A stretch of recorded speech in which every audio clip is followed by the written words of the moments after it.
Welcome to Aaron Daily Scriptural Verses, your home for powerful biblical movies, divine revelations, angelic mysteries, and life-changing sermons. Hear the stories of the Bible come alive through inspiring films and scriptures that and reveal God's truth. Subscribe now and journey with us through the wonders of Scripture, prophecy, miracles, and the mysteries of heaven.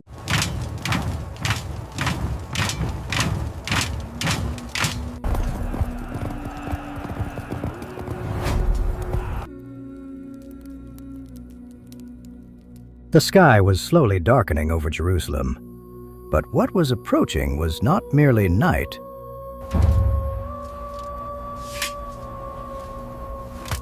It was the third year of the reign of Jehoiakim, king of Judah. And on the horizon, beyond the hills and ancient walls, something greater than shadows was advancing. A storm of iron and fire marched relentlessly, as if the very earth had been summoned for judgment. Babylon had awakened, and when Babylon awakened, kingdoms trembled. The sacred gates were shattered, the sound of splintering wood mixed with the clash of metal. The temple, the place where the name had dwelled, was profaned. Princes, nobles, and priests were thrown into chains, dragged through streets that had once sung psalms. Their cries were swallowed by the dust of exile. Among them was a young man, a face not yet marked by time, yet already carrying a destiny that would echo across generations.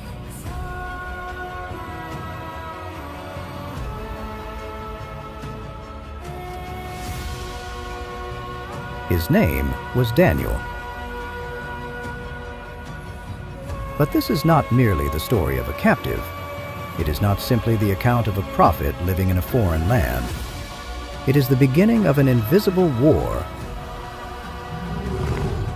a silent confrontation between human kingdoms and eternal decrees. It is a whisper that travels through the centuries, a warning hidden beneath symbols, visions, and numbers. Some say Daniel spoke of the past. Others claim he saw the end. What if the words sealed for centuries are now on the verge of fulfillment? What if the wise are finally beginning to understand?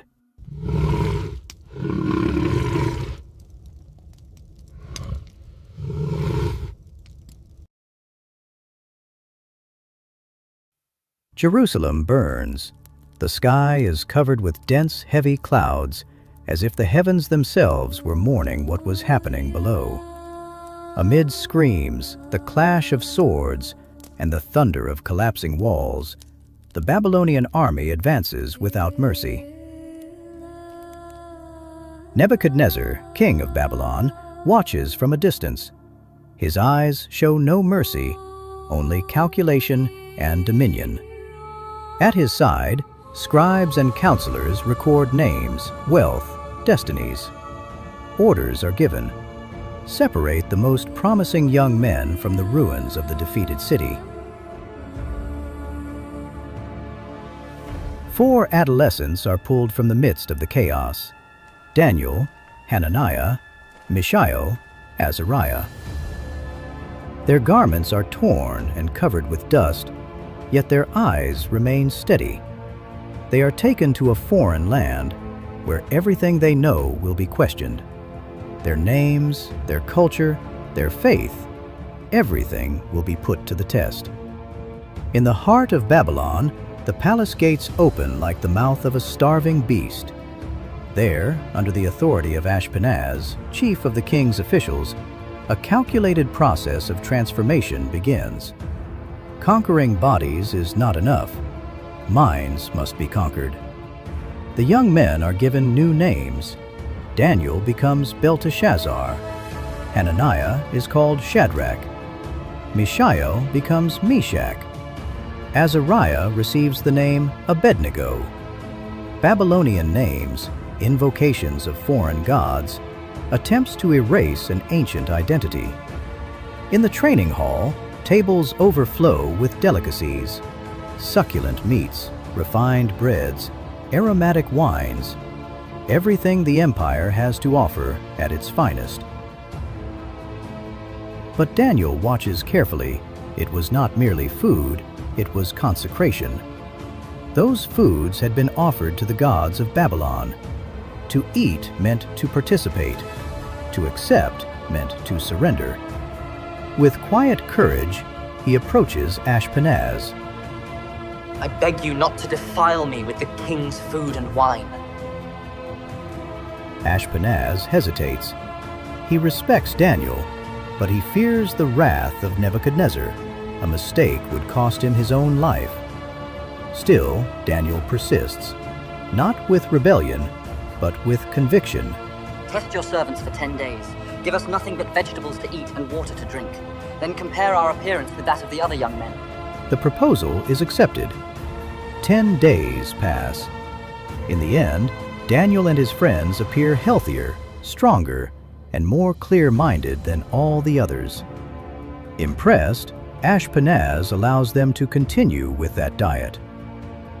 As time goes on, the God of Israel honors the faithfulness of those young men. They excel in knowledge, literature, and wisdom, surpassing all the rest. And Daniel receives something more, a rare and dangerous gift, the ability to understand visions and interpret dreams. At the end of the 3 years of training, the young men are brought before the king. The throne room is colossal, golden, opulent, a monument to human power. Nebuchadnezzar watches them closely, asks questions, tests their minds. When the audience ends, the king rises, and he declares that in all his court there is no one who compares to those 4. In all my court, there is no one who compares to these 4. Give them important positions in my kingdom. Daniel, in particular, draws the direct attention of the king. But the peace does not last. Something begins to move behind the scenes of the empire. An unease approaches. A disturbance shakes the throne of Babylon. One silent night, Nebuchadnezzar awakens in terror. His face is covered with sweat, his heart pounding like a war drum in his chest. He sits up in bed, gasping, trying to grasp something slipping from his mind. The dream had been there, vivid, crushing, but now it dissolves like mist at sunrise. And yet, something remains. An invisible weight. A disturbing certainty that this was no ordinary dream. The unease eats away at his soul. The king of Babylon, lord of armies and cities, feels small before the unknown.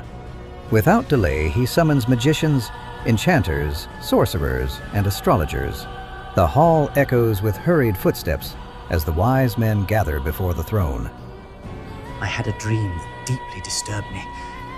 I want to know what the dream was and what it means. Tell us, sir, you are the king, and we will interpret for you. The response ignites Nebuchadnezzar's fury. His face hardens, and his voice explodes like thunder. I refuse! You must tell me both the dream and its interpretation. If you do not, you will be torn to pieces. Fear spreads like fire through dry straw. No man can read another's mind. No enchantment can reach what has been hidden by God himself. Silence takes hold of the hall. Faced with the failure of the wise men, the king, consumed by rage, decrees the death of all the wise men of Babylon.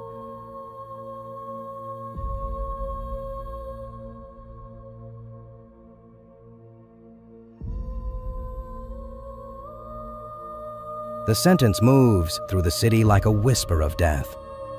When Daniel learns of the decree, he seeks out Arioch, the commander of the guard responsible for the executions. His voice is firm, yet respectful. Why is the king in such haste? Understanding the gravity of the situation, Daniel acts with urgency and wisdom. He asks for time. He pleads with Arioch to intercede with the king. grant me a little time." Daniel withdraws with his friends. They do not seek human strategies. They do not rely on cleverness. They do what they have learned since childhood. They pray. On their knees, they cry out to the God of heaven, asking for mercy not only for their own lives, but for all who have been condemned. O God of my fathers, I praise and thank you, for you have given me wisdom and power. O God of my fathers, you have revealed what we asked of you. You have revealed the king's dream. That night, heaven responds. Daniel receives a vision. The hidden mystery is unveiled, not by human merit, but by divine revelation. At dawn, Daniel presents himself to Arioch. His voice carries calm authority. Do not kill the wise men of Babylon. Take me to the king, and I will reveal to him the interpretation of the dream. Destiny leads him into the throne room. Firm footsteps echo on the marble floor. His gaze is resolute. The court watches in silence as the young Hebrew approaches Nebuchadnezzar. Daniel does not boast. He knows where the answer comes from.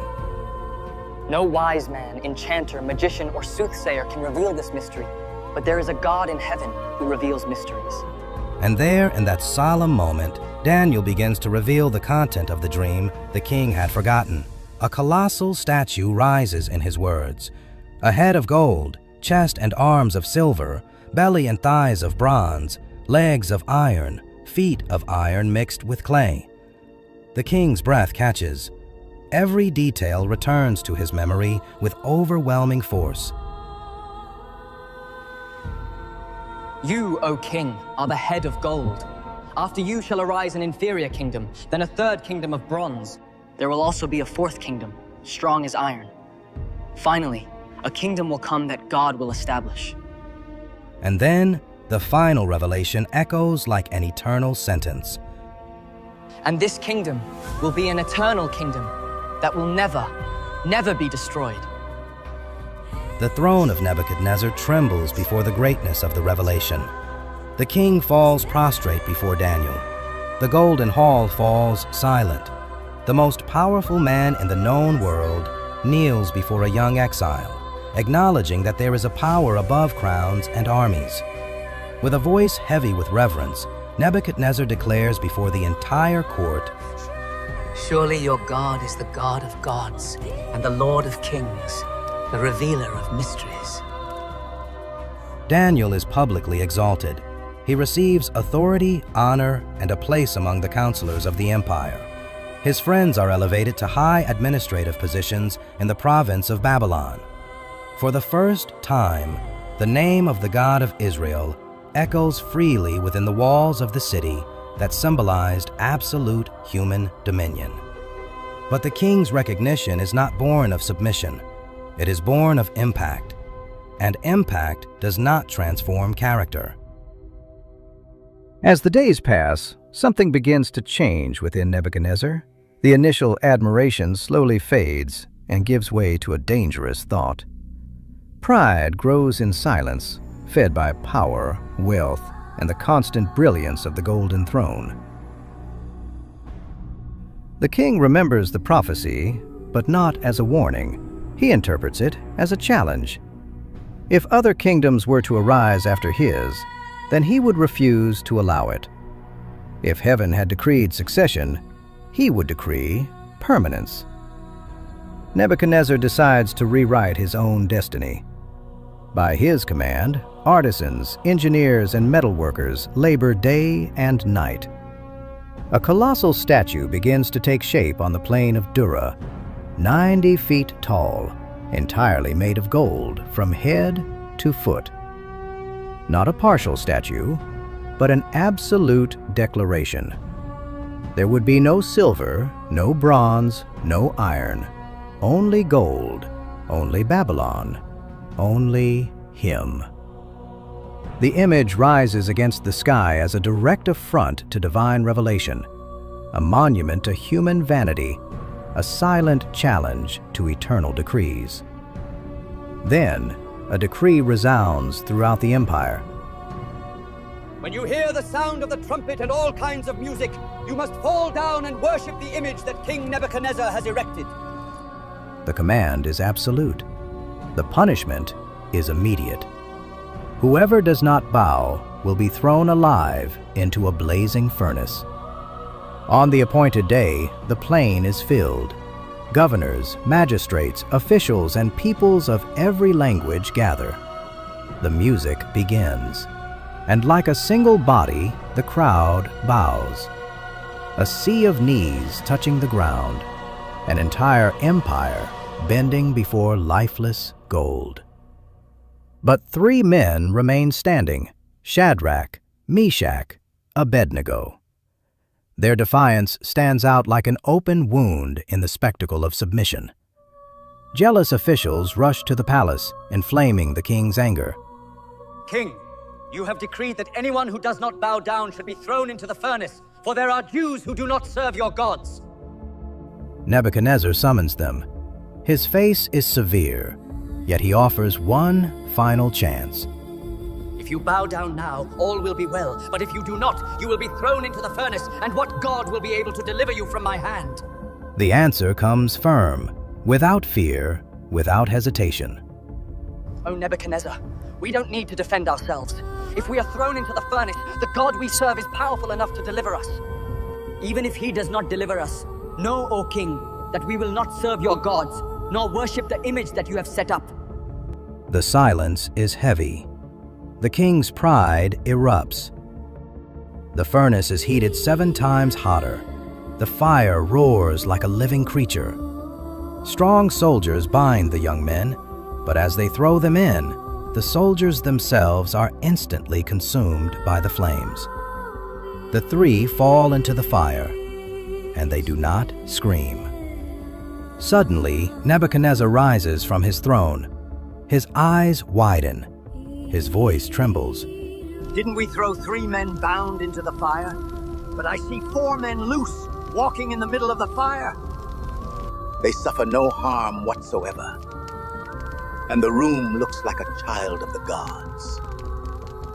The king approaches the furnace and calls out, Shadrach, Meshach, and Abednego, servants of the Most High God, come out and come here.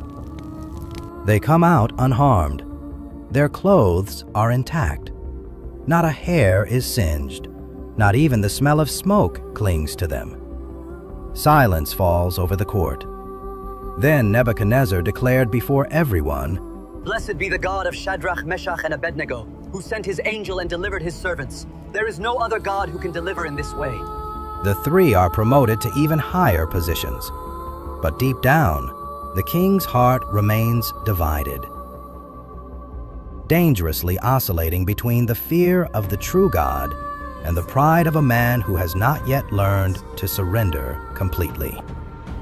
An inner struggle begins to grow, silent, invisible, yet constant. Within Nebuchadnezzar, 2 thrones compete for space. One is made of gold, power, and human glory.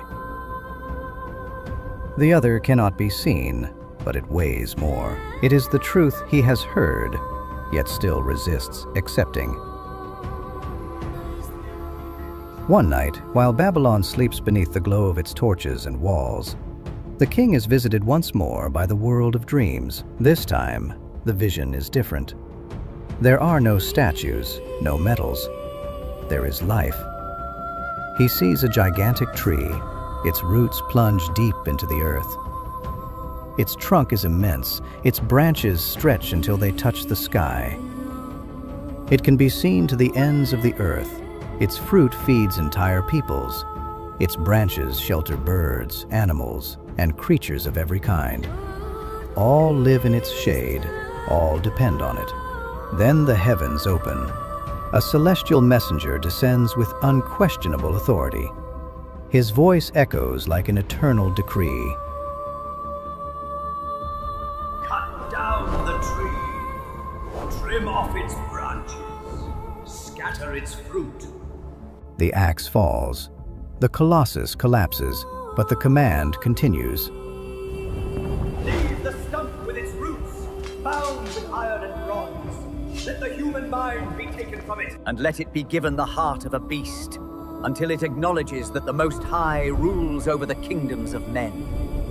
The king awakens in terror. His heart races. The dream does not fade. It remains, alive, terrifying. Nebuchadnezzar knows this is not merely a vision. It is a verdict. Without delay, he summons Daniel. The chamber is sealed. The atmosphere grows heavy. Daniel listens to the account in absolute silence. As the dream is described, his expression changes. He is shaken. The color drains from his face. Do not be afraid to tell me, Belteshazzar. What does this dream mean? My lord, may this dream be for those who hate you, and its meaning for your enemies. Daniel takes a deep breath. He does not speak as a courtier. He speaks as a servant of the Most High God. You are the tree. You have grown and become strong. Your greatness reaches the heavens. But you will be driven away from mankind. You will live with the beasts of the field. You will eat grass like an ox. The room seems to shrink. Daniel continues, his voice firm, yet burdened with sorrow. This will last for 7 times, until you acknowledge that the Most High rules over the kingdoms of men. The king remains silent. For the first time, there is no fury. There is fear. O king, accept my counsel. Renounce your sins by doing what is right, and your iniquities by showing mercy to the oppressed. Perhaps then your prosperity can be prolonged.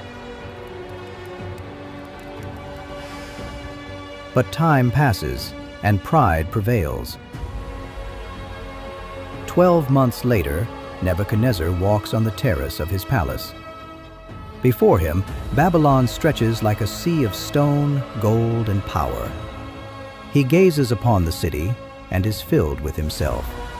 Is this not great Babylon, which I have built as a royal residence by the might of my power and for the glory of my majesty?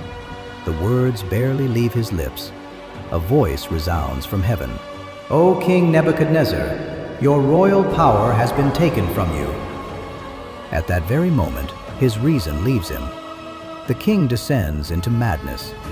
He is driven from the palace. He lives among the animals. He eats grass like cattle. His body is drenched with the dew of heaven. His hair grows like the feathers of an eagle. His nails become like claws. The glory of the most powerful man on earth is reduced to dust. At the end of the 7 times, something changes. Nebuchadnezzar lifts his eyes toward heaven.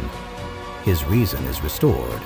He kneels, and with a broken voice, he declares, I praise the Most High. I honor and glorify the one who lives forever. His dominion is eternal, and his kingdom endures from generation to generation. Those who walk in pride, he is able to humble. Restored to the throne, Nebuchadnezzar acknowledges that there is a God above all the thrones of the earth. But Babylon would not last forever. Soon, another king would arise, one who would despise what is sacred, and whose end would be sealed by an invisible hand. Time passes. Records grow scarce.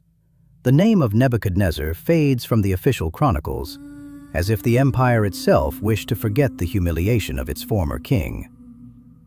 The throne of Babylon now belongs to Belshazzar, his grandson. But where Nebuchadnezzar learned, though late, to fear the God of heaven, Belshazzar chooses the opposite path. He rules with arrogance, contempt, and mockery. What was a warning to his grandfather becomes an object of scorn to him. It is night in Babylon.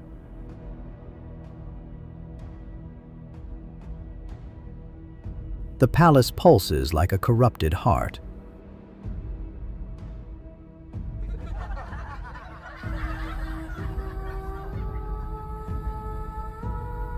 Music echoes through the stone halls.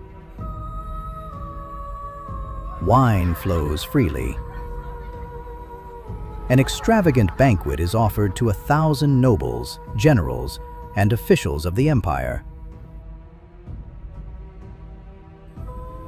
Women dance beneath golden torches. Pagan priests chant profane hymns. The atmosphere is one of intoxication, excess, and decadence. An empire celebrating itself at the threshold of judgment. In the midst of the euphoria, Belshazzar raises his voice. A cruel smile spreads across his face. An idea is born, not by chance, but as a deliberate provocation against the sacred. Bring the gold and silver cups that were taken from the temple of the God of the Hebrews in Jerusalem. Let us drink from them. Sacred relics, consecrated to the God of Israel, are brought in as trophies. Objects that once touched the holy are now used in a ritual of mockery. Belshazzar lifts the cup before all and praises the gods of gold, silver, bronze, iron, wood, and stone. Gods who do not see, do not hear, do not answer. The hall erupts in laughter. Cups collide, wine spills. Blasphemy turns into celebration. Then, without warning, the sound dies. The music stops. The air grows heavy. A cold, absolute silence floods the hall. Before everyone's eyes, a hand appears, without body, without face, without explanation. Only luminous, supernatural fingers writing words of fire on the palace wall. Panic strikes instantly. Musicians drop their instruments, goblets fall to the floor and shatter. Belshazzar's face drains of color, his legs give way, his knees knock together. The king who mocked now trembles.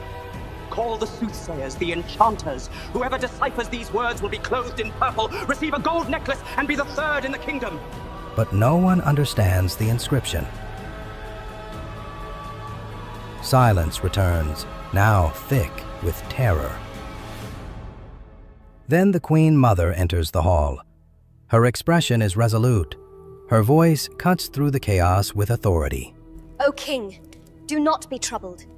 There is among us a man in whom dwells the spirit of the holy gods. In the days of your grandfather Nebuchadnezzar, he revealed dreams and mysteries. His name is Daniel. Daniel is brought in. Now older, his hair bears the weight of years, yet his eyes remain steady. He takes in the scene, the profaned cups, the spilled wine, the burning words pulsing on the wall. Belshazzar tries to entice him with empty promises. If you interpret these words correctly, you will be clothed in purple, you will receive gold, and you will rule by my side. Daniel answers without hesitation. You may keep your gifts, give your rewards to another, yet I will read the inscription and reveal its meaning to the king.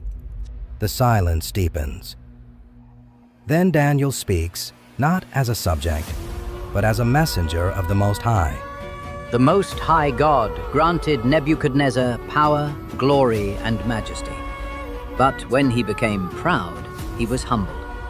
You, Belshazzar, knew all this, yet you did not humble yourself. On the contrary, you exalted yourself against the Lord of heaven. You brought the vessels of the temple to this banquet. You praised gods that neither see nor hear, but you did not glorify the God who sustains your breath. This is the message. Mene. God has numbered the days of your kingdom and brought it to an end. Tekel Seir. You have been weighed in the balance and found wanting. Perez Pa. Your kingdom has been divided and given to the Medes and Persians. The sentence falls like a hammer. Daniel falls silent. A shudder passes through the room. Stunned, Belshazzar still keeps his word. Daniel is clothed in purple. Gold is placed around his neck. He is proclaimed third ruler in the kingdom. But it is already too late. That very night, while the king sleeps in drunken stupor and the city drowns in arrogance, the enemy is already within the walls. Cyrus the Persian and Darius the Mede secretly divert the waters of the Euphrates River. The gates, once impregnable, are taken without resistance. Belshazzar is killed, and Babylon falls. The empire that defied heaven is handed over to another kingdom, the Medo-Persian Empire. Daniel, now advanced in age, once again survives the fall of a kingdom. Empires rise and vanish like passing shadows, but he remains. His name endures across governments. His faithfulness does not grow old. His wisdom remains intact. Under the new rule, the Medo-Persian Empire is established. Darius the Mede ascends the throne. Unlike other kings, he does not see Daniel as a threat, but as a pillar. He quickly recognizes in him something rare: absolute integrity. The empire is organized into 120 provinces, each governed by satraps. To maintain order and justice, Darius appoints 3 supervisors over them. Daniel is one of those chosen. It does not take long for him to stand out. His administration is just. His decisions are firm. His loyalty is unquestionable. Darius considers placing him over the entire kingdom. That is when envy begins to grow. Silent, poisonous, like weeds pushing through stone. The other officials unite in conspiracy. They scrutinize his life, observe his actions, search for flaws, but they find nothing. No corruption, no negligence, no hidden misconduct. At last, they reach the only possible conclusion. They never found anything against him, except something related to the law of his God. The plan is crafted with precision. They approach the king with sweet words and calculated praise. They propose a decree that inflames royal pride. Decree that for 30 days, anyone who prays to any god or man other than you, O king, shall be thrown into the lion's den. Flattered, Darius signs the law without realizing he has sealed the fate of the man he trusts most. Daniel learns of the decree, but he does not change a single step of his routine. He does not hide. He does not bargain with his faith. 3 times a day, as he has done since his youth, he kneels in his chamber. The windows remain open, facing Jerusalem, the city in ruins, yet never forgotten. And he prays. Spies observe. They rush to the king with the accusation. Daniel, one of the exiles from Judah, did not obey the decree. He continues to pray 3 times a day. Darius turns pale. The blow is precise. He tries with all his might to find a way out. He searches for loopholes, seeks exceptions. But the law of the Medes and Persians is unchangeable. At sunset, with a heavy heart, the king orders that Daniel be taken away. Before the stone is moved, Darius approaches and says with a trembling voice, "May your God, whom you continually serve, deliver you."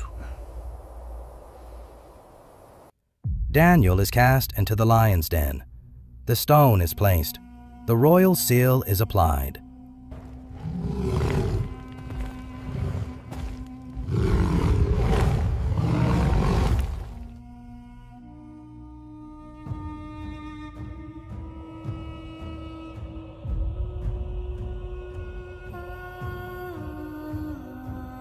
Night falls. The king does not sleep. He does not eat. He refuses music. The silence of the palace is broken only by the weight of guilt. At dawn, Darius runs to the den. His voice echoes, filled with hope and fear. Daniel, servant of the living God, has your God been able to deliver you from the lions? Then, from the depths, a calm voice answers. O King, live forever. My God sent his angel and shut the mouths of the lions. They have not harmed me, for I was found innocent before him, and also before you. Joy erupts. Daniel is lifted from the den without a single wound, no mark, no scratch. Immediately, Darius orders that the accusers be thrown in. Before they even reach the ground, the lions overpower and devour them. Then the king issues a new decree sent to all peoples, nations, and languages of the empire. Worship and reverence the God of Daniel, for he is the living God who endures forever. His kingdom will never be destroyed. His dominion will never end. The faith of Daniel shines brighter than ever, but what is yet to come is greater, much greater. Soon, he will begin to see visions that surpass his own time. Apocalyptic revelations that stretch across kingdoms, centuries, and the very end of human history. The days of political action are long past. Audiences, decrees, and conspiracies now belong to memory. Daniel walks slowly into old age. His youthful features have faded, replaced by a serene countenance shaped by decades of quiet faithfulness. His hair is white. His eyes, however, remain alert, no longer fixed on earthly thrones, but on the movements of heaven. Still respected in the highest circles of the empire, Daniel no longer seeks influence. His nights are devoted to meditation, fasting, and prayer. While kings sleep surrounded by guards, he keeps silent watch before God. But the outward peace begins to contrast with something unsettling within him. God begins to reveal visions. On a quiet night, Daniel falls asleep in his chamber. The flame of the oil lamp flickers. The curtain sways gently in the wind. Suddenly, he awakens with his heart racing, his body drenched in sweat. What he has just witnessed surpasses any human language. I had a vision during the night. I saw the four winds of heaven stirring the great sea. The waters churn violently, as if primordial chaos itself has been awakened. And from the sea emerge four great beasts, each different from the others, creatures that do not belong to the natural order, but to the realm of power and violence. The first was like a lion with eagle's wings, a symbol of majesty and speed. As Daniel watches, its wings are torn off. The creature is lifted from the ground, made to stand like a man, and given a human mind. The second one looked like a bear, heavy, brutal, lifted on one side with 3 ribs between its teeth. Heavy and brutal, raised up on one side with 3 ribs in its mouth between its teeth. A voice commands it, "Rise up and devour much flesh." The third was like a leopard, swift, unpredictable, with 4 wings on its back and 4 heads. Swift and unpredictable, with 4 wings on its back and 4 heads. Dominion is given to it. But the fourth, it was different from all the previous ones. Terrible, astonishing, Terrifying, dreadful, exceedingly strong. It had great iron teeth. It devoured, crushed, and trampled what was left under its feet. It did not merely conquer, it annihilated. It had 10 horns. As Daniel fixes his gaze, another horn appears, a little one, uprooting 3 of the first horns. It has eyes like the eyes of a man, and a mouth speaking arrogantly, defying heaven. Then the scene shifts. Chaos gives way to the eternal court. I saw thrones being set up. The Ancient of Days takes his seat. His clothing is white as snow. His hair is like pure wool. His throne is fire, and a river of fire flows from before him. Thousands upon thousands serve him. Millions stand before him. The books are opened. Daniel watches filled with awe. The little horn continues to blaspheme against the Most High. I saw someone like the Son of Man coming with the clouds of heaven. He approaches the Ancient of Days and is led into his presence. To him are given dominion, glory, and an everlasting kingdom, one that will never be destroyed. Daniel awakens abruptly. He falls to his knees. His mind is confused. His spirit is deeply troubled. But heaven is not finished speaking. Another night arrives. Another vision presses in. This time, symbols collide in open warfare. Daniel sees a ram with two high horns, one higher than the other, charging westward, northward, and southward. Nothing can withstand it. Then a goat comes from the west, with a conspicuous horn between its eyes. It crosses the whole earth without touching the ground. With devastating fury, it attacks the ram and shatters it. The goat grows exceedingly powerful, but at the height of its strength, the great horn is broken. In its place arise four smaller horns, and from one of them comes forth another little horn, which grows exceedingly great. It exalts itself even against the host of heaven. It casts stars down to the ground. It profanes the sanctuary. It stops the daily sacrifice, and it prospers, even in rebellion. Daniel hears a voice ask, "How long will this vision last?" Another voice answers solemnly, "Until 2,300 evenings and mornings. Then the sanctuary will be cleansed." Daniel awakens once more, completely exhausted. For days he remains ill, shaken, silent. None of these visions are immediately clear, but little by little, the Spirit of God begins to grant understanding. What Daniel has seen does not belong only to his time. It belongs to the end of times. Sometime later, now under the reign of Cyrus, king of Persia, the pace of life slows even further for Daniel. The visions have marked him deeply. Now, far from palaces and administrative decisions, he turns to something even older than empires, the Scriptures. In silence, by the soft light of an oil lamp, Daniel unrolls aged scrolls. His eyes move across the words of the prophet Jeremiah. He reads with growing attention, reads again, calculates, connects dates, events, promises. Then understanding strikes him like something restrained for decades. The desolation of Jerusalem was not indefinite. The captivity had a limit, 70 years. The revelation pierces him completely.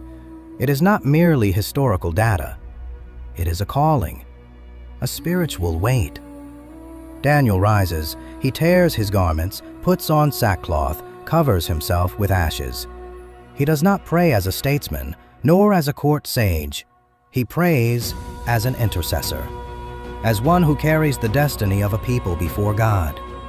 He falls face down and cries out with a broken voice, Lord, great and fearsome God, who keeps covenant and mercy with those who love you and keep your commandments. We have sinned. We have committed iniquity. We have been rebellious. We have not listened to your servants, the prophets. Righteousness belongs to you, but to us, confusion of face. He confesses not only individual sins, but the collective guilt of generations. He does not exclude himself. He includes himself. Forgive us, Lord. Incline your ear and hear. Do not delay, for your own sake. While he is still praying, before his words are even finished, something changes in the atmosphere. The presence is immediate. An intense light breaks into the space. Before him appears a radiant figure. He comes not in threat, but in urgency. It is Gabriel, the messenger sent directly from the heavenly throne.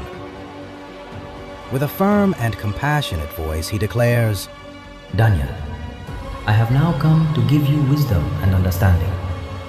From the moment you began to pray, the command was given, and I have come to inform you. You are greatly loved.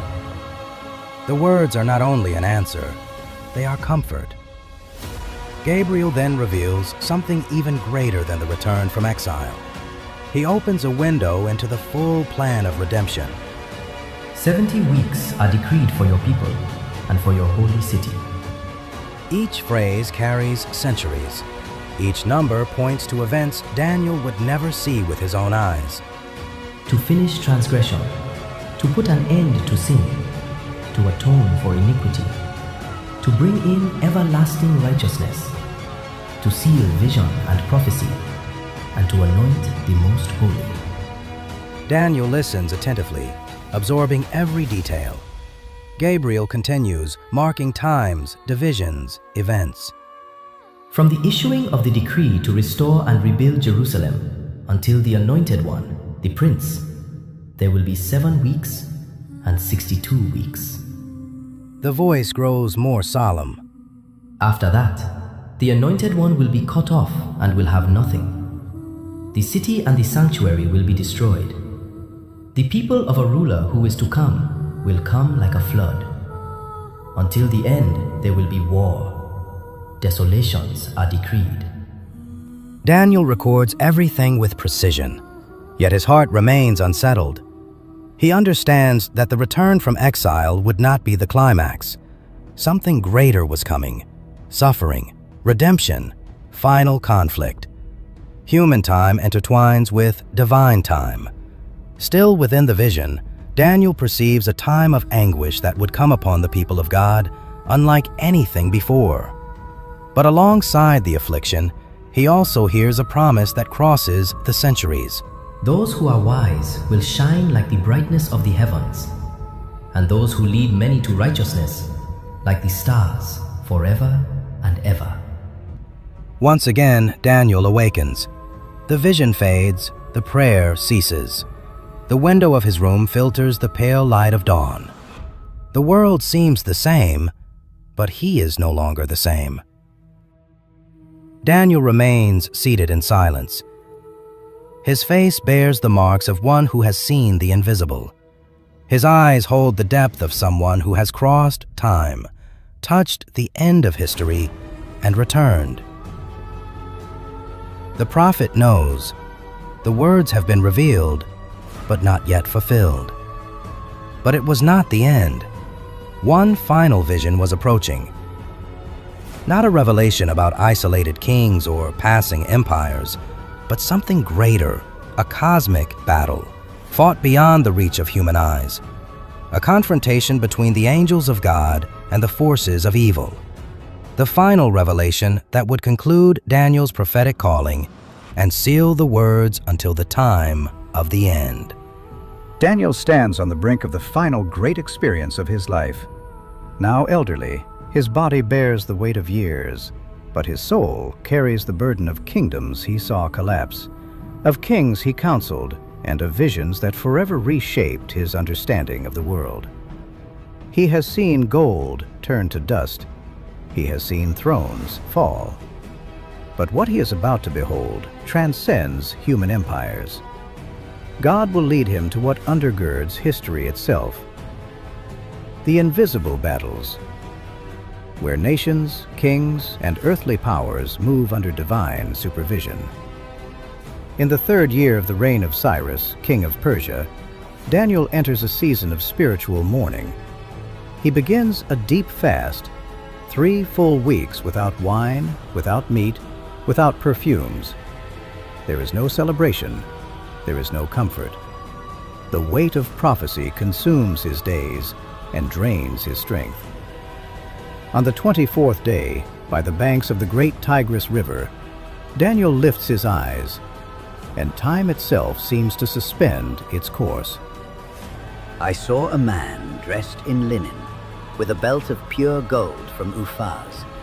His body gleamed like beryl, his face shone like lightning, his eyes burned like torches of fire, his arms and legs gleamed like polished bronze, and his voice echoed like the sound of a countless multitude. The men who were with Daniel cannot endure the sight. Sudden terror overwhelms them. They flee without understanding what they have seen. Daniel remains alone. His strength leaves him. He collapses with his face to the ground, breathless, without resistance. Then the heavenly being touches him.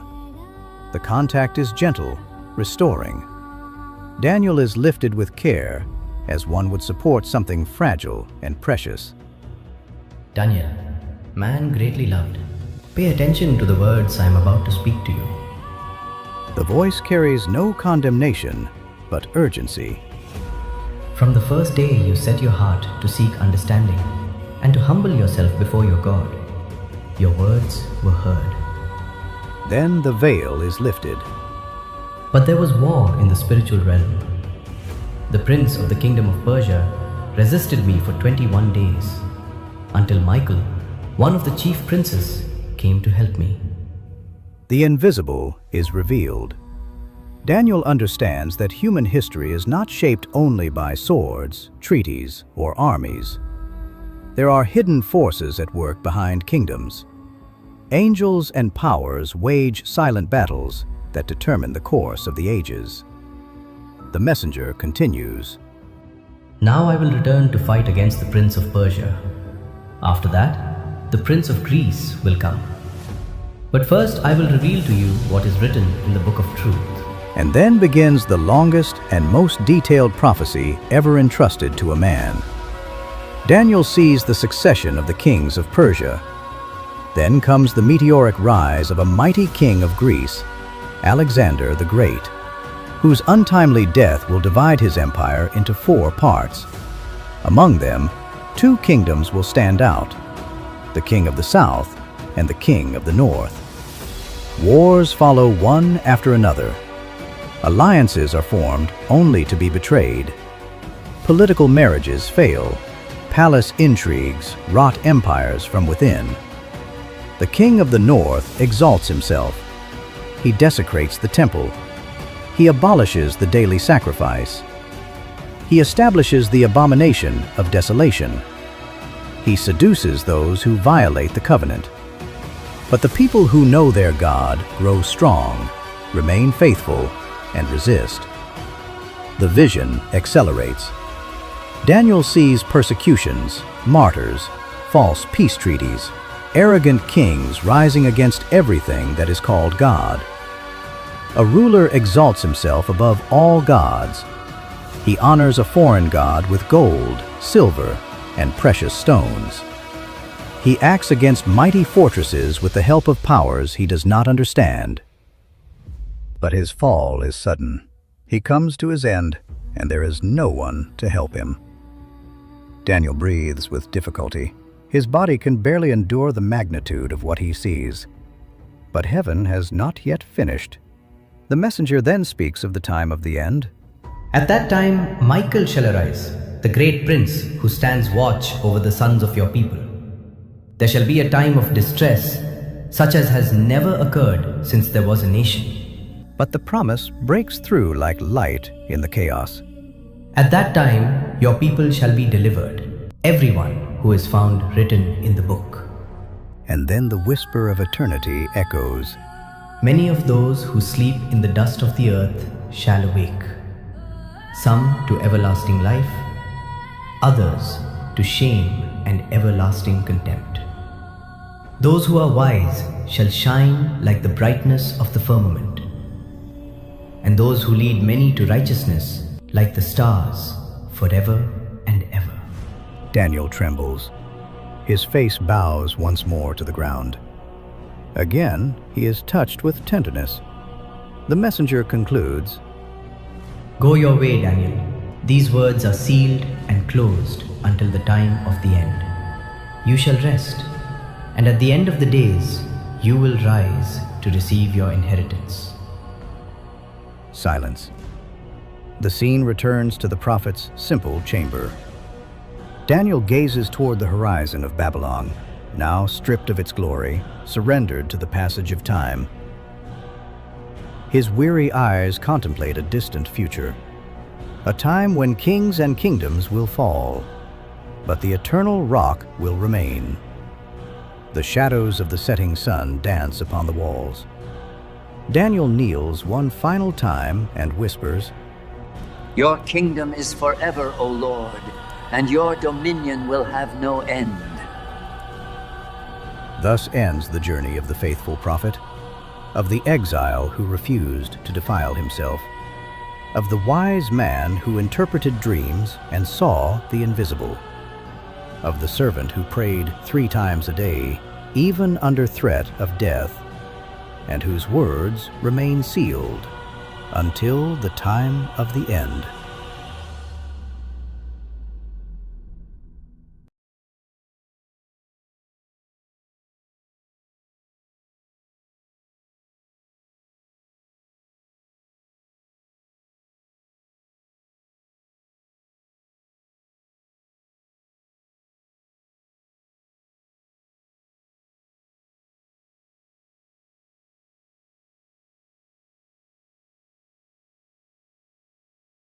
On behalf of my team, we want to appreciate you watching through Aaron Daily Scriptural Verses. I will always keep you updated with new biblical themes and new daily scriptural verses. I love you all, and Jesus loves you.